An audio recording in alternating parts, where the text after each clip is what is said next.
เดือดอีกแล้วต้อนรับปีใหม่วงนี้แสดงว่าศิลปินคนนี้ยังบ่มีการเปลี่ยนแปลงยังทำแบบคือเก่าจนเฮ็ดให้พิธีกรดังพงษ์ลำเพลินได้ออกมาโพสต์แบบนี้อีกแล้วสวัสดี FC แฟนคลับมื้อที่2ของปีใหม่มาพบมาพ้อกันคลิปนี้เป็นเรื่องเล่าข้อมูลข่าวสารจาก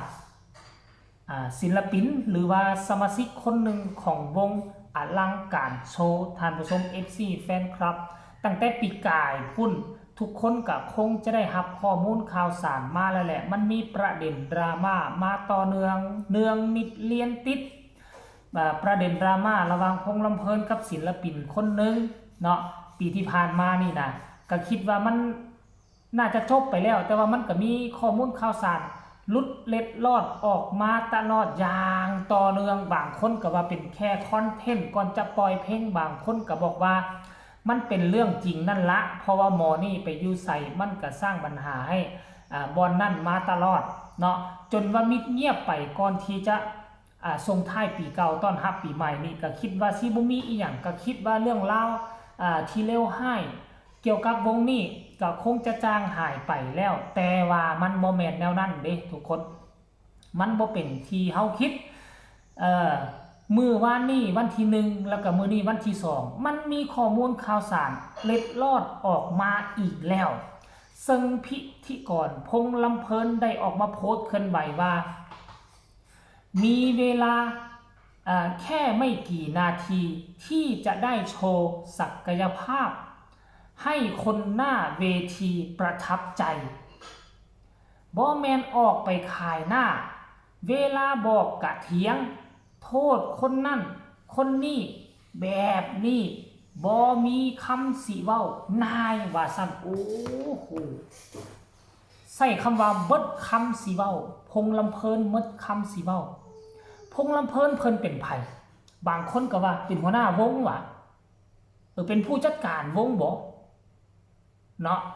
เพิ่นมีตำแหน่งเป็นพิธีกรแต่อย่าลืมได้พิธีกรนี่มันต้องคุมเวียกงานรวมอีกอย่างหนึ่งได้ก็คุมเวียกงานรวมเพราะว่าคนที่จะออกไปทางด้านหน้าเวทีคนที่จะไปแสดงยืนสง่าราศีอยู่ทางเวทีมันขึ้นกับปากของเพิ่นเป็นผู้ประกาศบางศิลปินคันว่าเป็นโตสู้วงแน่วงยกให้เป็นโตสู้วงเพิ่นก็จะประกาศแบบเลิศแบบหรูให้แต่บัดประกาศแบบเลิศแบบหรูเอาซะสวยหรูบัดออกไปทางด้านหน้าเวทีสะพัดว่าแสดงให้เป็นขายขี้หน้าเพราะฉะนั้นทุกคนทุกศิลปินแม้แต่กระทั่งตลกก็ต้องได้ผ่านเพิ่นไปเพิ่นก็มีโอกาสได้ไปปูไปแจมนำเกือบทุกคะแนนที่ขึ้นไปอยู่เทิงเวทีนั่นเพิ่นก็เป็นผู้หนึ่งที่มีความรู้ความสามารถเพราะทุกสิ่งทุกอย่างมันผ่านสายตาของเพิ่นหมดเด้แล้วมันคงจะมีศิลปินคนหนึ่งนั่นแหละท่านผู้ชมอาจจะเป็นศิลปินคนหนึ่งที่เพิ่นออกมานี่ได้เพิ่นบอกว่าเมดคำสิเว้าความจริงแล้วนะศิลปินอยู่ในวงหนึ่งมีเป็น10เป็น20คนถามว่าเจ้าได้รับภาระหน้าที่นักบอกก็คงจะบ่นัก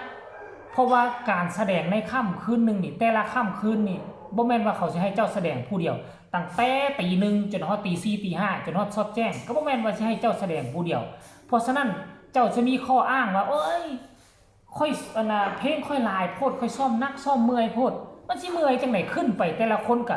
2-3เพลงคันโตสู้วงก็จะ5เพลงมันแสดงบ่ฮอดชั่วโมงซั่นเตียวอ่ะคัน5เพลงก็สิเกือบฮอดชั่วโมงนึงแต่ว่าส่วนใหญ่แล้วก็สิฮ้องแค่2-3เพลง2-3เพลงสลับซับเปลี่ยนคนนี้ลงคนนั่นขึ้นเจ้ามีเวลาฝึกฝนหล่อฝึกซ้อมตั้งหลายแต่ว่าก็บ่ฝึกบ่ซ้อมแต่ว่าครั้งนี้คือพงษ์ลำเพลินบ่ได้ระบุชื่อศิลปินมาอาจจะเป็นศิลปินใหม่อาจจะบ่แม่นศิลปินเก่าที่เราโพสต์เมื่อเดือนแล้วนี้เมื่อปีกายที่ผ่านมานี่อาจจะเป็นคนใหม่หรือบ่อันนี้เป็นการโพสต์เพื่อตักเตือนมันคงจะบ่แม่นตักเตือนแหละพงษ์ลำเพลินบอกว่า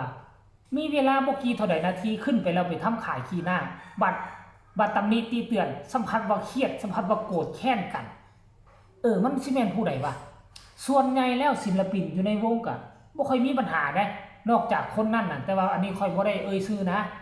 ค่อยบ่ได้ปักปั่มนะท่านผู้ชม FC แฟนคลับให้ทุกคนไปวิเคราะห์นำกันเอารายละเอียดเข้าไปเบิ่งของเพจของไอ้พงษ์ลำเพิ่นเนาะเพจอันน่ะที่เป็นภาษาอังกฤษเด้อเนาะเป็นภาษาอังกฤษค่อยเบิ่งแล้วเป็นภาษาอังกฤษบางคนเบิ่งแล้วอาจจะเห็นเป็นภาษาไทยได้ทุกคนเนาะให้ทุกคนเข้าไปเบิ่งเพจแอฟฟ้าส่วนตัวของเพิ่นเลยแล้วจะได้เห็นว่าเพิ่นโพสต์ว่าจังใดกันแท้ FC แฟนคลับเรื่องราวเรานี่เห็นหลายครั้งแน่แต่ว่าก็บ่ฮู้ว่าเราน่ะมุ่งเป้าหมายไปใส่ผู้ใดสิ่งที่เราเว้ามานี่คือเราศิลปินดังกล่าวนั้นก็บ่แม่นลูกแม่นหลานเราบ่แม่นคนในครอบครัวเราแต่เราจำเป็นต้องเว้าเพื่อองค์กรเด้บ่แม่นเลยว่าเจ้ามีสิทธิ์หยังก็สิว่าได้เอ้าบางคนก็ถามเจ้ามีสิทธิ์หยังเป็นลูกเป็นเต้าเจ้าเป็นหลานเจ้าวะเจ้าเป็นหัวหน้าวงว่าหัวหน้าวงยังบ่เว้าเลยบางคนว่าจังซี่แต่อย่าลืมนะเฮาตัดสินใจมาอยู่กับวงใดวงหนึงแล้วเขาเปิดโอกาสให้เฮามาทำมาหากินแล้วเฮาต้องเฮ็ดให้มันสุดความสามารถแหมเห็นหูหลังคาที่มันหัวซ้ำปลายเข็มทั้งที่ตนเองก็ยังใส่เวทีนี่หาอยู่หากินเห็นหูมันหลังคามันหัวซ้ำปลายเข็มเจ้าก็สิมิดอยู่บ่บอกบ่เกินอีก 2-3 ปีกูก็สิไปแล้วสิบอกปล่อยมันหัวไปโลดให้มันใหญ่ไปโลดแบบสิบอกคนส่วนใหญ่เป็นแบบนี้ในศิลปินส่วนใหญ่อาจจะเป็นแบบนี้แต่พงษ์ลำเพิ่นบ่เห็นหลังคาหัวก็ต้องพากันซ่อมพากันแจ้งหัวหน้ากับพากันซ่อมกันแซมแล้วมันก็ดีขึ้นดีขึ้นมันก็จากจะใช้งานปกติมันหัวแล้วบ่เกิน3 ปีมันก็สิเพพังกันบ่ใช้งานบ่ถึง3 ปีจากพงษ์ลำเพิ่นเห็นจุดอ่อนและจุดบอดพากันยาพากันหัวก็จะใช้งานฮอด10 ปีเนี่ยอันนี้แหละลูกน้องของวงหมอลำที่วงหมอลำต้องการมันต้องเป็นแบบนี้การที่เราตำหนิที่เตือนบ่ได้เป็นเพราะตัวเราเองเพื่อวงเพื่อองค์กรและกับเพื่อโตศิลปินคนนั่นเองนะแทนที่เจ้าจะใช้เวลาบ่กี่เท่าใดนาทีเฮ็ดให้มันออกมาดีอินเตอร์เทนคนเบิงคนชมแล้วเขาก็ติดอกติดใจเขาก็เอามาไล่ให้เจ้าแต่กับกายเจ้าไปใช้เวลาที่บ่กี่นาทีเพื่อจะแสดงตัวตนให้ตัวเองมีตัวตนยืนอยู่ในสื่อของหมอลำแต่ดันไปทำขายหน้าจากที่เขาจะเอามาไล่เอาทริคมือให้เขาก็บ่ให้เจ้าเขาก็จะเว้ากันปากต่อปากนางเอกคนนั้นเด้อพระเอกคนนี้เด้อมันขี้ร้ายโพดแสดงบ่เว้าแสดงบ่งามเฮ็ดบ่ม่วนเนี่ยมันก็สิกลายเป็นแนวนี้ไปท่านผู้ชม FC แฟนคลับคลิปนี้ผู้ใดชมแล้วก็